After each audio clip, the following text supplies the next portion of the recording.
Deathworld by Harry Harrison. Chapter 2.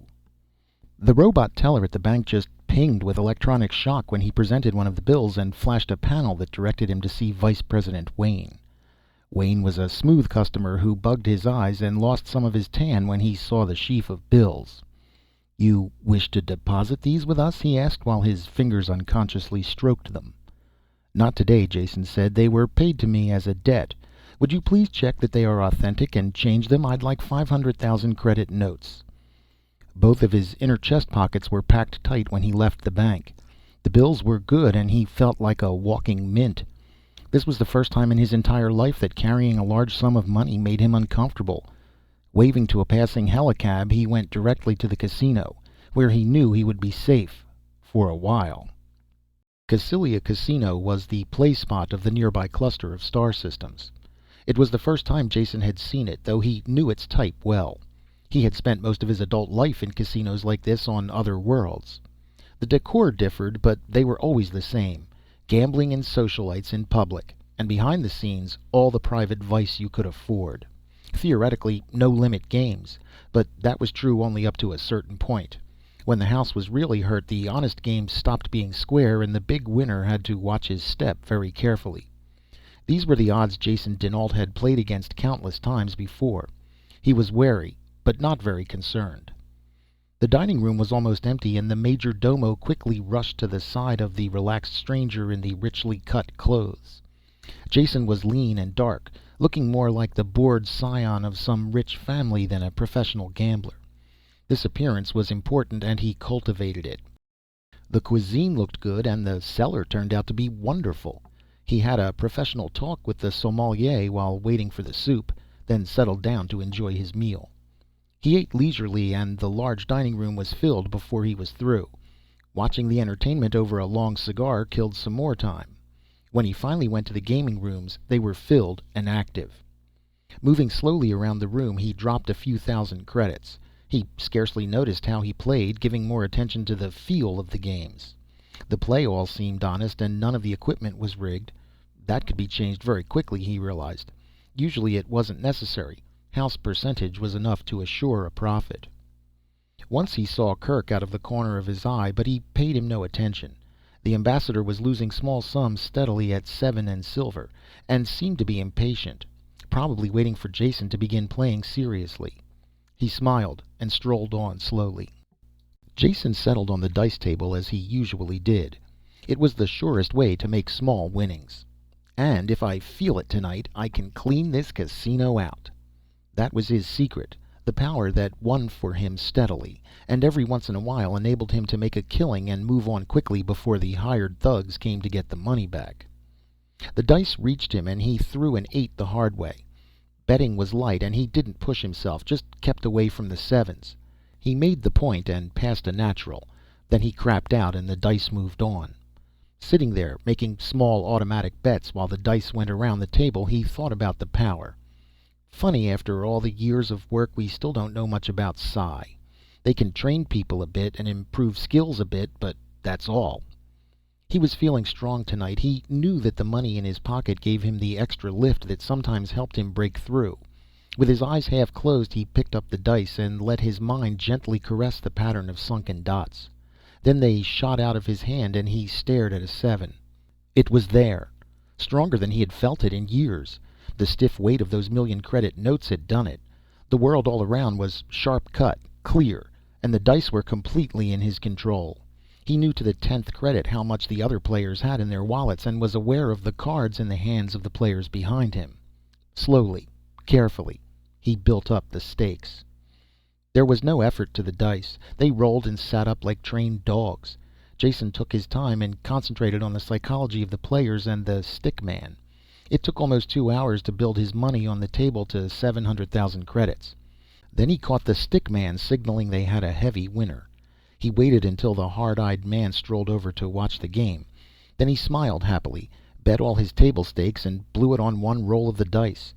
The house man smiled happily. The stick man relaxed. And out of the corner of his eye, Jason saw Kirk turning a dark purple.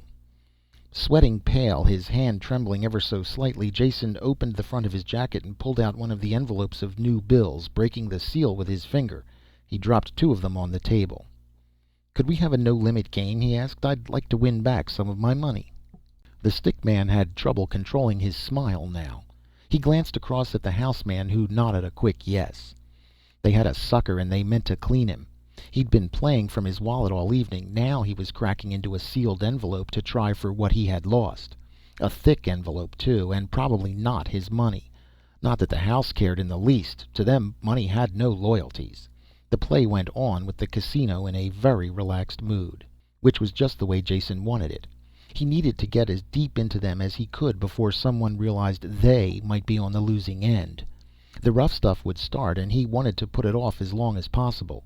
It would be hard to win smoothly then, and his psi power might go as quickly as it had come. That had happened before. He was playing against the house now. The two other players were obvious shills, and a crowd had jammed solidly around to watch. After losing and winning a bit, he hit a streak of naturals, and his pile of gold chips tottered higher and higher. There was nearly $1 billion there, he estimated roughly. The dice were still falling true, though he was soaked with sweat from the effort. Betting the entire stack of chips, he reached for the dice. The stick man reached faster and hooked them away. "House calls for new dice," he said flatly. Jason straightened up and wiped his hands, glad of the instant's relief. This was the third time the house had changed dice to try to break his winning streak. It was their privilege. The hard-eyed casino man opened his wallet as he had done before and drew out a pair at random. Stripping off their plastic cover, he threw them the length of the table to Jason. They came up a natural 7, and Jason smiled. When he scooped them up, the smile slowly faded. The dice were transparent, finely made, evenly weighted on all sides, and crooked. The pigment on the dots of 5 sides of each die was some heavy metal compound, probably lead. The 6th side was a ferrous compound. They would roll true unless they hit a magnetic field. That meant the entire surface of the table could be magnetized. He could never have spotted the difference if he hadn't looked at the dice with his mind. But what could he do about it? Shaking them slowly, he glanced quickly around the table. There was what he needed. An ashtray with a magnet in its base to hold it to the metal edge of the table. Jason stopped shaking the dice and looked at them quizzically, then reached over and grabbed the ashtray. He dropped the base against his hand. As he lifted the ashtray, there was a concerted gasp from all sides. The dice were sticking there, upside down, boxcars showing. "Are these what you call honest dice?" he asked. The man who had thrown out the dice reached quickly for his hip pocket. Jason was the only one who saw what happened next. He was watching that hand closely, his own fingers near his gun butt. As the man dived into his pocket, a hand reached out of the crowd behind him. From its square-cut size, it could have belonged to only one person. The thick thumb and index finger clamped swiftly around the houseman's wrist. Then they were gone. The man screamed shrilly and held up his arm, his hand dangling limp as a glove from the broken wrist bone. With his flank well protected, Jason could go on with the game. "The old dice, if you don't mind," he said quietly. Dazedly, the stick man pushed them over. Jason shook quickly and rolled. Before they hit the table, he realized he couldn't control them. The transient psi power had gone. End over end they turned, and faced up 7. Counting the chips as they were pushed over to him, he added up a bit under 2 billion credits. They would be winning that much if he left the game now, but it wasn't the 3 billion that Kirk needed. Well, it would have to be enough. As he reached for the chips, he caught Kirk's eye across the table, and the other man shook his head in a steady no.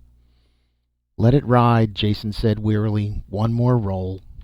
He breathed on the dice, polishing them on his cuff, and wondered how he had ever gotten into this spot.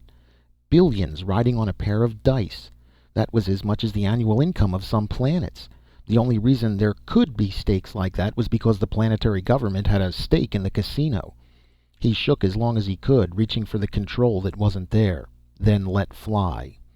Everything else had stopped in the casino, and people were standing on tables and chairs to watch.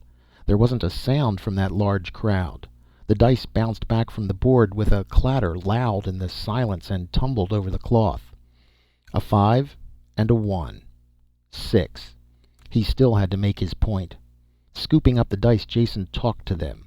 mumbled the ancient oaths that brought luck, and threw again.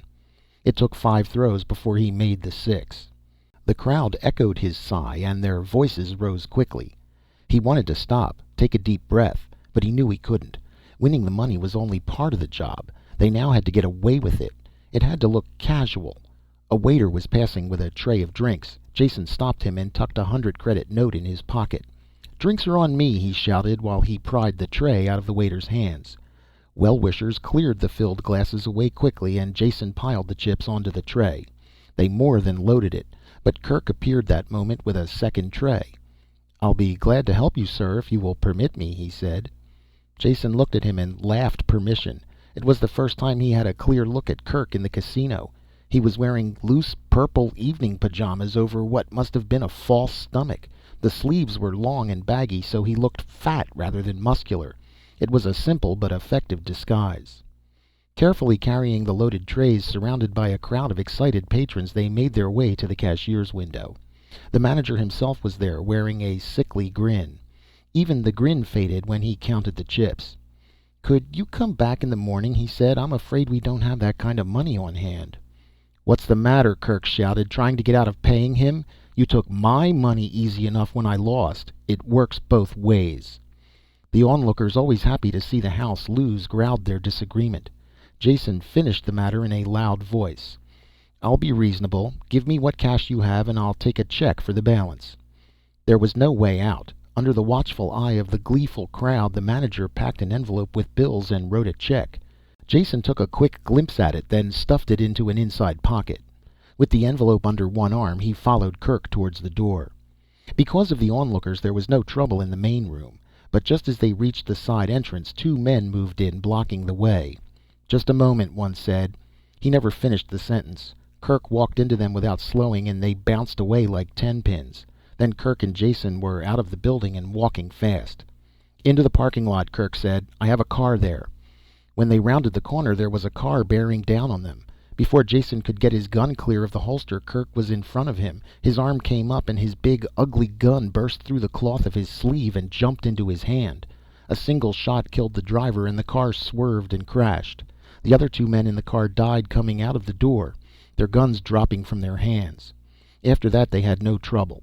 Kerk drove at top speed away from the casino, the torn sleeve of his pajamas whipping in the breeze, giving glimpses of the big gun back in the holster. "When you get a chance," Jason said, "you'll have to show me how that trick holster works." "When we get the chance," Kerk answered as he dived the car into the city access tube. End of Chapter 2 of Deathworld by Harry Harrison.